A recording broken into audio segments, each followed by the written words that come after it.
अब एजेंडे पे चर्चा ही करने के लिए समय खराब करने से क्या फायदा है? आपका विषय समय मैं स्वागत करता हूँ आपके विचार का, मैं स्वागत करता हूँ। हमारे साइड से हम लोग नेगोशिएशन के लिए बैठे हैं, हमारी टीम है और बहुत कंप्लीट टीम है और हम शासन के दायरे में रह के हम लोग संगठन चलाते हैं। तो ऐसे शंका नहीं होनी चाहिए किसी को। बहुत धन्यवाद। वार्ता के अतिरिक्त कोई अन्य वार्ता ठीक, बहुत बड़ी गाड़ी बहुत धन्यवाद। लेकिन मैं कहूँगा इसीलिए एजेंडे पे जाने से पहले एमडी साहब के स्वागत में 2 शब्द तो आप बोलेंगे नहीं, वही तो बोलेंगे यहाँ तो जा रहे हैं एजेंडे पे चर्चा तो स्वागत तो कर लीजिए, 2 शब्द बोलिए।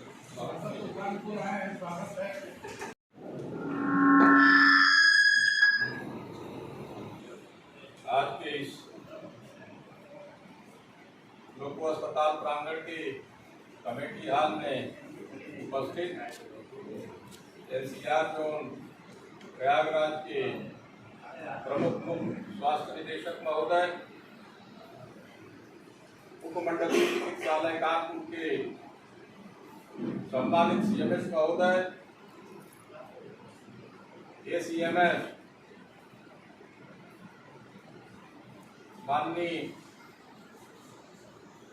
माननीय रेखा यादव जी, हमारे वरिष्ठ चिकित्सक संचालनकर्ता मिश्रा जी, एनसीआरएस प्रतिनिधि मंडल में उपस्थित हेडक्वार्टर मंडल अध्यक्ष श्री ए.के. राय जी, शाखा मंत्री भाई शहराज अहमद जी, आरएनपी सिंह जी, अजीत सिंह, राजेंद्र जी, भारत भूषण मिश्रा जी, शाखा अध्यक्ष राजरंजन तिवारी जी, भाई एसपी बघेल जी, सभी विभागों के हमारे सम्मानित प्रतिनिधिगण, आप सभी लोगों का और साथ साथ अपने मुख्य अतिथि प्रमुख मुख्य स्वास्थ्य निदेशक महोदय का एनसीआरएस प्रयागराज मंडल की तरफ से हृदय से अभिवादन करता हूँ। महोदय, सर्वप्रथम हम इस कानपुर की धरती पे आपका स्वागत करते हैं। उसके उपरांत विगत दिनों कुछ इस तरह की घटना यहाँ पे हुई है। इस घटना को लेकर के कानपुर परिक्षेत्र के सभी विभागों के कर्मचारियों में बहुत ही आक्रोश व्याप्त है और मेरा ये मानना है, सीआरएस का ये मानना है कि जिस तरीके से हमारा कर्मचारी सारे विभागों में, चाहे वो इंजीनियरिंग के साथी हों, स्टेशन के साथी हों, इलेक्ट्रिक शेड के साथी हों, एसएनटी के साथी हों, पावर के हों, सारे लोग अपने काम को बहुत ही मर्यादित और संतोषजनक तरीके से निस्तारण करने का काम कर रहे हैं। स्वास्थ्य संबंधित जो बात है, मैं बताना चाहूँगा सीएमडी महोदय आपसे कि हमारे बीच में रमेश कुमार पांडे जी मुख्य बुकिंग सुपरवाइजर के पद पे कार्य करते हैं। अभी जो घटना हुई है विगत 7 तारीख को, और 4 साल से वो किडनी के पेशेंट थे। 2 साल से उनका मधुराज नर्सिंग होम में किडनी की डायलिसिस चल रही है। रेफरल जो बनता है 3 महीने का बनता है, जैसा कि लोगों ने जानकारी दी, उनके परिवार ने जानकारी दी। डायलिसिस के बाद उनकी तबीयत 6 अगस्त को खराब हुई है। 8:30 बजे वो अस्पताल में उनकी पत्नी उनको संग लेके गई थी और मधुराज नर्सिंग होम के प्रशासन ने उनको एक के मना कर दिया, जहाँ तो व्यवस्था हुई उनको। लेकिन वहाँ के लोगों ने बोला उनसे कि जब तक रेफरल जेल से आप नहीं लाएंगे तब तक भर्ती नहीं। उन्होंने पूछा, बोला गया कि सीएमएस महोदय ने मना किया। बहरहाल जिसका स्वास्थ्य खराब होता है, वो इलाज चाहता है। देखिए यहाँ पे आई, लगभग 10 बजे यहाँ पे वो आ गई है। 6 तारीख को पूरा दिन बीत गया, पूरी रात बीत गई। 7 तारीख को जब हमारे डॉक्टर्स को ये लगा कि ये केस आउट ऑफ कंट्रोल हो रही है, तो उनको रेफर किया गया यहाँ से 10:30 बजे, और एम्बुलेंस में ही उनकी डेथ हो गई। बहुत दुर्भाग्य की बात है महोदय। कारण यह है कि हमारे अस्पताल में आप लोग डॉक्टर्स हैं, स्पेशलिस्ट लोग हैं, न हमारे यहाँ कार्डिक का कोई स्पेशलिस्ट डॉक्टर है, न कोई किडनी का गुर्दा रोग विशेषज्ञ है, कोई उनको देखने एमडी डॉक्टर तक नहीं आए हैं। अब ऐसी परिस्थिति में किस आधार पे इतने गंभीर मरीज को यहाँ रोका जा रहा है, एक प्रश्नवाचक चिन्ह है। हमसे भी हमारा कर्मचारी पूछ रहा है कि आप ट्रेड यूनियन कर रहे हैं, हम लोगों का भविष्य क्या है स्वास्थ्य को लेके, हम क्या जवाब दें। हम आप लोगों से जानना चाहते हैं कि इस एपिसोड में एनसीआरएस कर्मचारियों को कैसे संतुष्ट करे। हमें आप लोगों के माध्यम से संदेश मिलना चाहिए। आक्रोश तो है लोगों में। हमारा branch secretary Siraj Ahmad, SS Srivastava ji, उनके साथ नौकरी करते थे स्वर्गीय पांडे जी के अन्य साथी भी आए। आप महसूस कर सकते हैं कि लोग बोल नहीं पा रहे थे, बोलते बोलते लोग गुमासे हो जा रहे थे। हम एक टीम वर्क की भावना से रेल का कामों का निस्तारण कर रहे हैं, और ऐसी परिस्थिति अगर हमारे कर्मचारी को आप स्वास्थ्य लाभ के लिए, स्वास्थ्य सेवा के लिए बैठाए गए अगर नहीं मिल पा रहा है, तो मैं तो समझता हूँ इससे बड़ा दुर्भाग्य हमारा कुछ नहीं। बड़ी बड़ी बातें होती हैं कि आपका कार्ड बन गया है, एक क्लिक पे आप कहीं पे भी जाके जो है प्राइवेट अस्पताल में भर्ती होके हो और उपचार कराइए, स्वास्थ्य लाभ लीजिए। और जो हमारे पैनल के कर्मचारी हैं जिनका नियमित इलाज चल रहा है, उनको भी भर्ती करने में दिक्कत आ रही है अस्पतालों को। और एक नहीं, मधुराज ही नहीं, चाहे वो एजेंसी ले लें, चांदनी ले लें, ये बगल में कृष्णा हाई स्कूल ले लें, भार्गव ले लें, मधुलोक ले लें, कहीं पे भी इस समय हमारा अगर कोई मरीज एक्सीडेंटल या किसी इस तरह की बात हो रही जा रहा है, तो सीधे एक जवाब मिल रहा है कि आप लोगों से रेफर करा के आइए, चाहे वो कितनी इमरजेंसी उसके साथ। सीएमएस साहब आए थे, प्रतिनिधिमंडल एनसीआरएस का मिला था, हमने बात रखी थी इनसे, बोले सर्दी जुकाम बुखार वाले भी रिफर हो रहे हैं। हमने कहा उसके पक्षधर एनसीआरएस का कोई भी पदाधिकारी नहीं है, लेकिन अस्पताल के अंदर की स्थिति ये है कि आपके पूरे वार्डों में कहीं पे भी एसी की पूरी व्यवस्था नहीं, साफ सफाई की व्यवस्था नहीं, वार्डों में कुत्ते तक जो है बैठे रहते हैं, मरीज को निकलने बैठने में दिक्कत हो रही है। अभी 6 जुलाई को हॉस्पिटल विजिटिंग कमेटी की मीटिंग थी, उसमें भी हमने घूम घूम के मिश्रा जी साहब थे, सीएमएस साहब को बताया गया, ज्वाइंट नोट बना, तमाम सारी बातें हुई, लेकिन उस पर भी कोई अमल अभी तक नहीं हो पाया। छोटी छोटी सर्जरी जो पैनल पे आपने अस्पतालों को लिया है, घुटने के रिप्लेसमेंट या घुटने के रिप्लेसमेंट की जो जरूरत पड़ती है कर्मचारी को, मरीज को, एक एज फैक्टर पे जाने के बाद पड़ती है। उस एज फैक्टर में हो सकता है उसके परिवार में उसका बेटा कहीं बाहर रह रहा हो, बेटी कहीं शादीशुदा होकर अपने ससुराल चली गई हो, कौन उसकी देखभाल कर्मचारी की करेगा। उससे बोला जाता है कि नहीं, रेफरल अस्पताल में नहीं होगा, आपको यहाँ से रिफर किया जा रहा है, दूसरे स्टेशनों पे जाके आप कराएं। एनसीआरएस का ये कहना है श्रीमान जी, कि अगर आपने व्यवस्था दी है तो हमें उस व्यवस्था का लाभ क्यों नहीं मिल रहा? क्या रेल राजस्व की सारी बचत रेल कर्मचारियों से ही भरपाई होगी क्या? आक्रोश बहुत है, आक्रोश बहुत है। हमारे कर्मचारी भी हमारी एक एक बातों का आकलन कर रहे हैं कि हम मान्यता प्राप्त संगठन है, उनको हम क्या दे पा रहे हैं।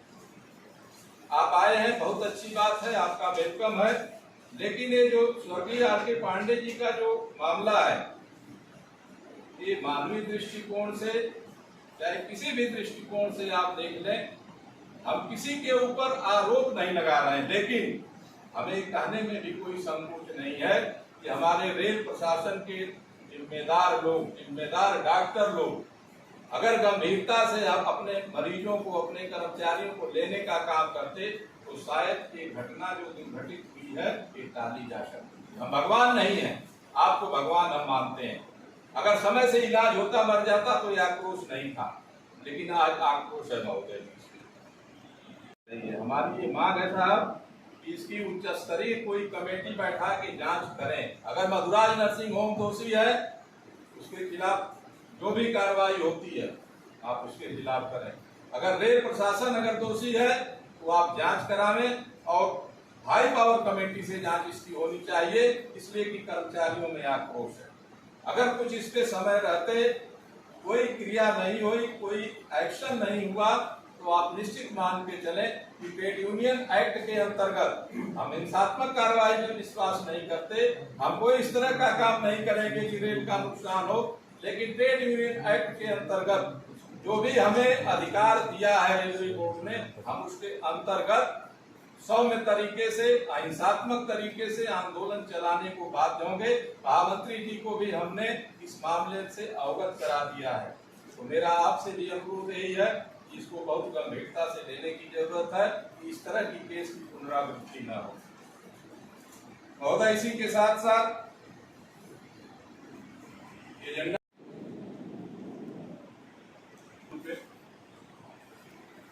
वही बात मैं फिर थोड़ा सा पुनरावृत्ति करूंगा। रेलवे पैनल पे हमारे जो भी अस्पताल अनुबंधित हैं, रेफर करने पे टोटल प्रतिबंध है। मुझे कहने में कोई संकोच नहीं है। सर्दी जुकाम बुखार की बात सीएम साहब ने कहा, हम लोग सहमत हैं, लेकिन अगर आपके पास डॉक्टर्स नहीं है, व्यवस्था नहीं है, सुविधा नहीं है, तो पहले आप सुविधा उसको यहाँ उपलब्ध कराइए।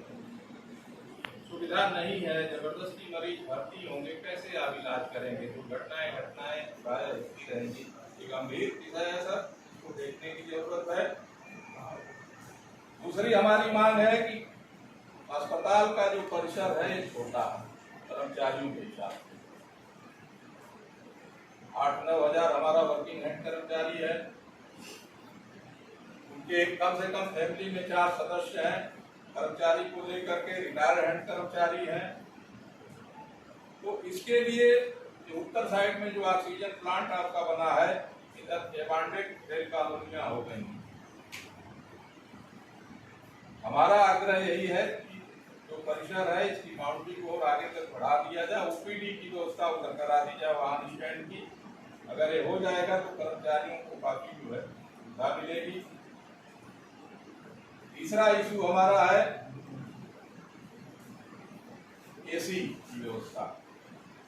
वार्डों का आप आए, इंस्पेक्शन करेंगे, एक वार्ड में 2 एसी लगे, नाकाफी है, इसमें विचार हो। आईसीयू का यहाँ पे कोई कमरा नहीं है। कर्मचारियों का जब ऑपरेशन होता है, पहले ईसीजी वगैरह कराने के लिए कार्डियोलॉजी भेजे जाते थे, अब भी इमरजेंसी में भेजे जाते हैं। हर जगह जो सुनता है वही हंसता है रेलवे अस्पताल के ऊपर कि आज तक आपके अस्पताल में आईसीयू की व्यवस्था नहीं। अगर ऑपरेशन के दौरान कोई सीरियस केस हो जाती है तो कैसे मैनेज करते हैं आपके डॉक्टर? एक हास्यास्पद स्थिति हो रही है रेलवे की। इसी तरीके से सर, कानपुर के जहां पे आप बैठे हैं, इससे पूर्वी साइड में रामा देवी साइड, हरजिंदर नगर, लाल बंगला, श्याम नगर, डेहरी, सुजानपुर, सनिगवा, सजारी, चकेरी, चंदारी, इस क्षेत्र में हमारे हजारों कर्मचारी रहते हैं। कई एक अस्पताल यहाँ है। विगत 1 सालों से एनसीआरएस इसके लिए बार बार अनुरोध कर रही है कि टॉरस हॉस्पिटल है, मंगला हॉस्पिटल है, कई अस्पताल हैं, कोई एक पैनल पे ले लिया जाए ताकि घटना दुर्घटना होने के बाद इमरजेंसी में वहाँ पे कर्मचारी जाके भर्ती हो। लेकिन आज तक कोई कार्रवाई नहीं, केवल आश्वासन। अगला मुद्दा है रेफरल जो केस होती है। इन केस जिस अस्पताल के लिए भी डॉक्टर से आके रेफर कर रहे हैं, जो दवा रेफरल के डॉक्टर लिखते हैं संबंधित अस्पताल के, उस दवा का विकल्प मैक्सिमम यहाँ दिया जा रहा है। कोई पेशेंट सेटिस्फाई है नहीं हो रहा है। और हमारा ये मानना है कि सबका ये मानना है कि जब हम मानसिक रूप से दवा से संतुष्ट नहीं होंगे तो शारीरिक रूप से हमें फायदा कैसे मिलेगा? ऑक्सीजन प्लांट सब कोविड के समय लगा, कभी बंद हो जाता है, कभी चालू रहता है। डीआरएम साहब के भी नॉलेज में चीज भी टीएनएम के ओपनिंग में मैंने डालने का काम किया है। कार्ड के द्वारा मरीजों का इस समय इलाज हो रहा है। पहले होता क्या था, एक बार साल में रजिस्ट्रेशन कर्मचारी करा देता था तो पूरे साल वो इलाज कराता। आज अगर आया दिखाने तो आज भी उसको रजिस्ट्रेशन कराना है, 2 दिन बाद आया फिर रजिस्ट्रेशन कराना है। आप अपने मशीनरी से पता करिए, हमारे बातों पे मत विश्वास करिए कि कितनी बार यहाँ पे और कितना टाइम लगता है एक पेशेंट को। घंटा 1.5 घंटा रजिस्ट्रेशन कराना, फिर डॉक्टर साहब को दिखाने के लिए घंटा 1.5 घंटा रुकना, फिर दवा लेने के लिए घंटा 1.5 घंटा। आप खुद समझ सकते हैं कि पूरा दिन खराब हो जा रहा है।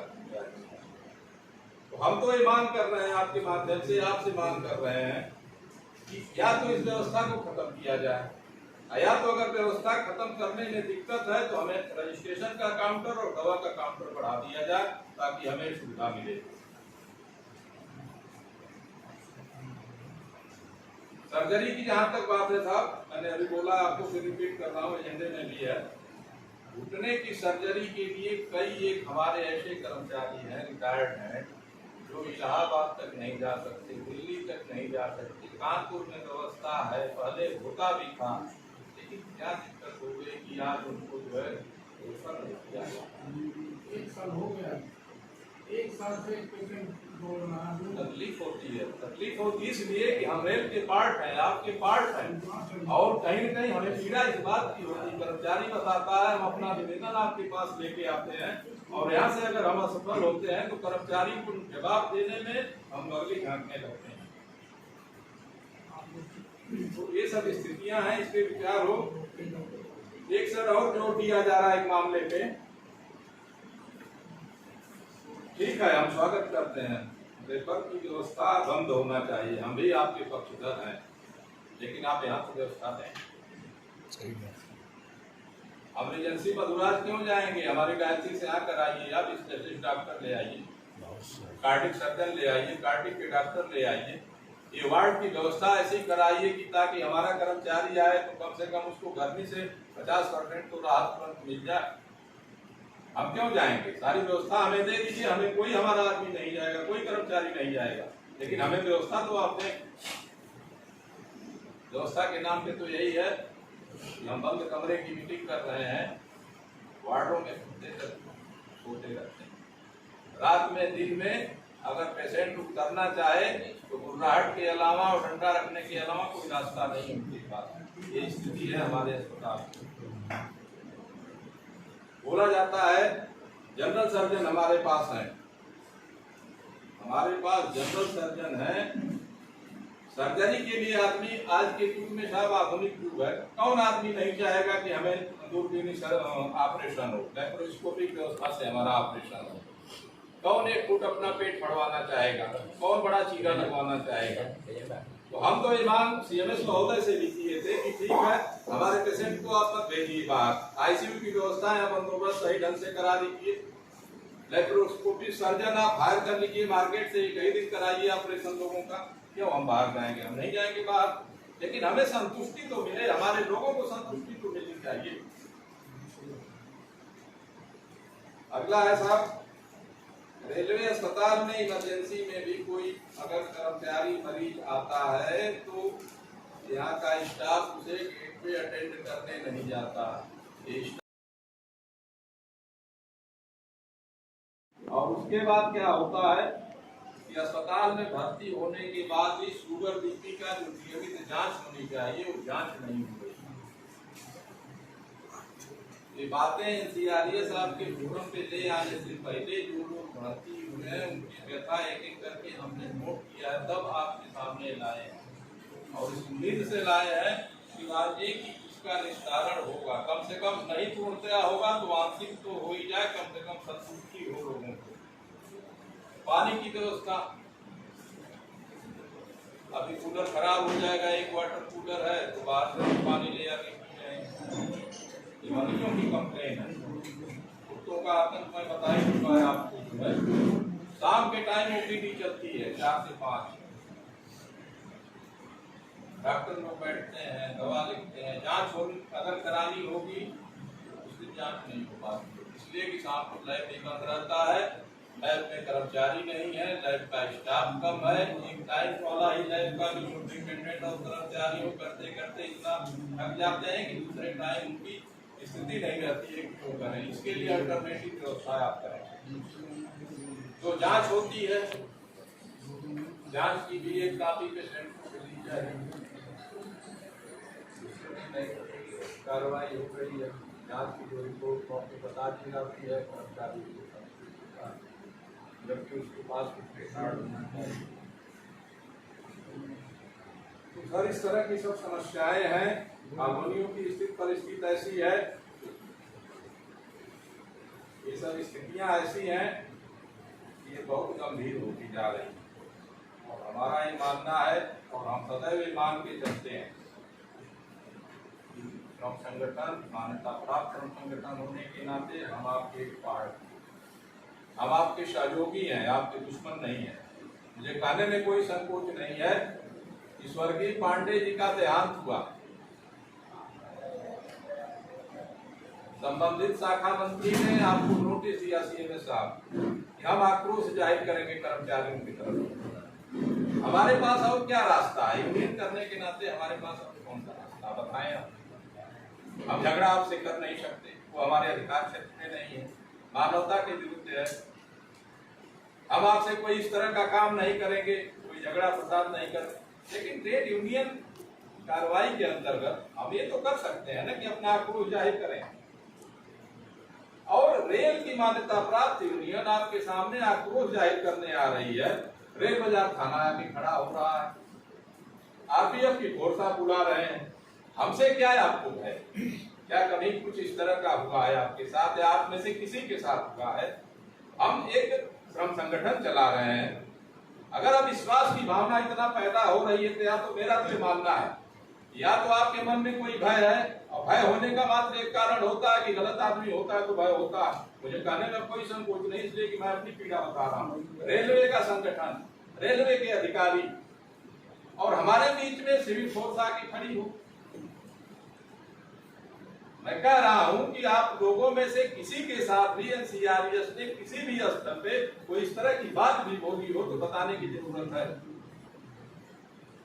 लेकिन इस तरह का हस्तक्षेप, इसका हम विरोध कर रहे हैं। महामंत्री जी के माध्यम से भी हम विरोध करेंगे। सीएमडी महोदय आपके पास भी हमारे महामंत्री जी जाएंगे बात करने, लेकिन इसकी पीड़ा है हमारे कैडर कि जब हम शांतिपूर्वक कोई आंदोलन कर रहे हैं, शांतिपूर्वक कोई अपनी बातों को, आक्रोश को जाहिर कर रहे हैं, कहीं कोई तोड़-फोड़ नहीं हो रही, कहीं कोई दुर्व्यवहार नहीं हो रहा है, तो इतनी फोर्स बुलाने की क्या जरूरत है? पूरे शहर भर में चर्चा होगी। मेरा तो ये कहना है कि आप आए हैं, आपका वेलकम है, लेकिन साहब इस उम्मीद से हम लोगों ने इस एजेंडे को आपके सामने रखा है। इस पे हम चाहेंगे आपसे कि संतोषजनक इस तरह की कार्रवाई करें कि हमारे सारे यूनिट के लोगों को ये लगे कि आप आए थे और एनसीआरएस ने आपको रिप्रेजेंटेशन दिया और उसके बाद आपको इस रिप्रेजेंटेशन पे इस तरह से आपने कार्रवाई की कि कम से कम ये संदेश लोगों में जाए। एक मिनट में और एक कहना चाहूंगा, स्वर्गीय आर.के. पांडे के साथ नौकरी करते हैं एस.एस. श्रीवास्तव जी, 2 मिनट अपनी पीड़ा है भी आपके सामने रखेंगे। आइए इस बात